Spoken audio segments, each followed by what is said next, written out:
नमस्कार दोस्तों। कुछ ही दिनों पहले देश की संसद में पूरे विश्व ने देखा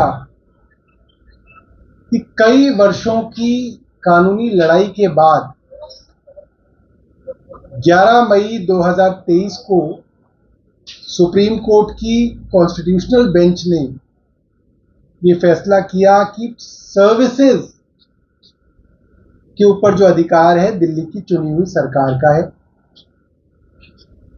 मात्र 8 दिनों के अंदर केंद्र सरकार एक अध्यादेश लाई और सुप्रीम कोर्ट की वर्षों की मेहनत को पलट के रख दिया।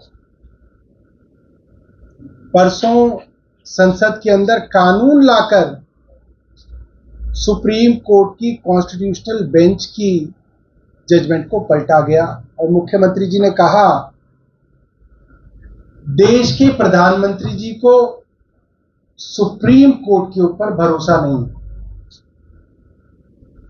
आज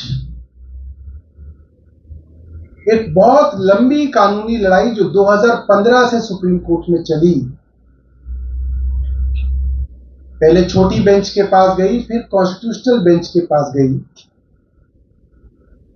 और ये फैसला किया गया कि जो चीफ इलेक्शन कमिश्नर हैं और जो इलेक्शन कमिश्नर है, इनका चुनाव एक न्यूट्रल इंडिपेंडेंट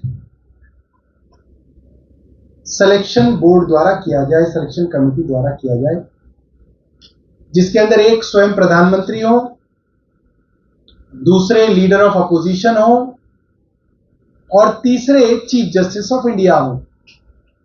यानी कि एक सत्ता पक्ष और एक विपक्ष अलग अलग राय भी रखते हो तो एक न्यूट्रल आदमी इसके अंदर जो चीफ जस्टिस हैं वो इस टाई को सुलझा सकें और एक न्यूट्रल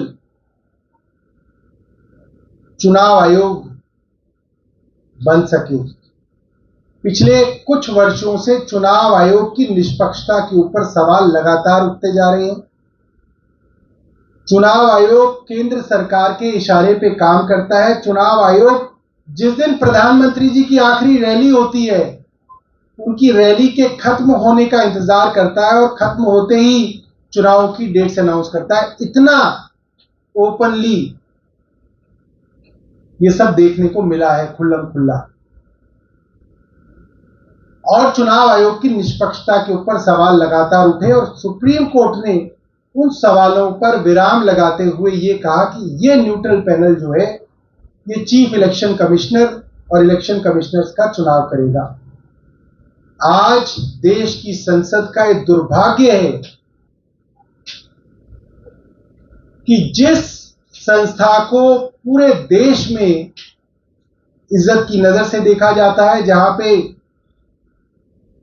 चाहे पुलिस हो, सीबीआई हो, इनकम टैक्स हो, ईडी हो, इलेक्शन कमीशन हो, इन सब संस्थाओं को जहां पे ढा दिया गया, इन सब संस्थाओं के ऊपर सरकार के साथ काम करने का आरोप लगता रहा। एक ही संस्था इस देश में बची है, माननीय उच्चतम न्यायालय।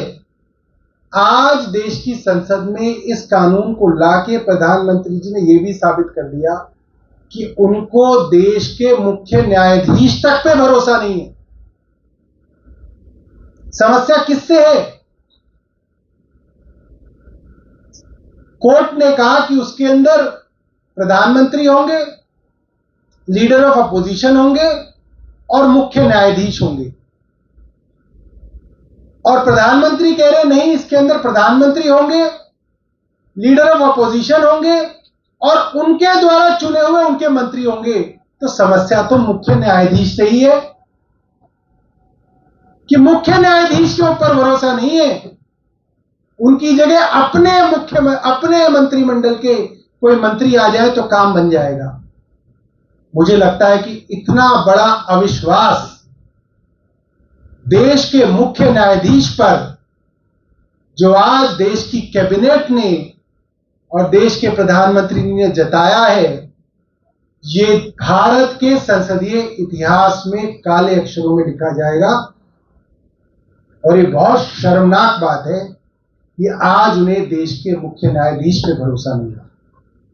कोई सवाल हो तो आप सवाल पूछ सकते हैं।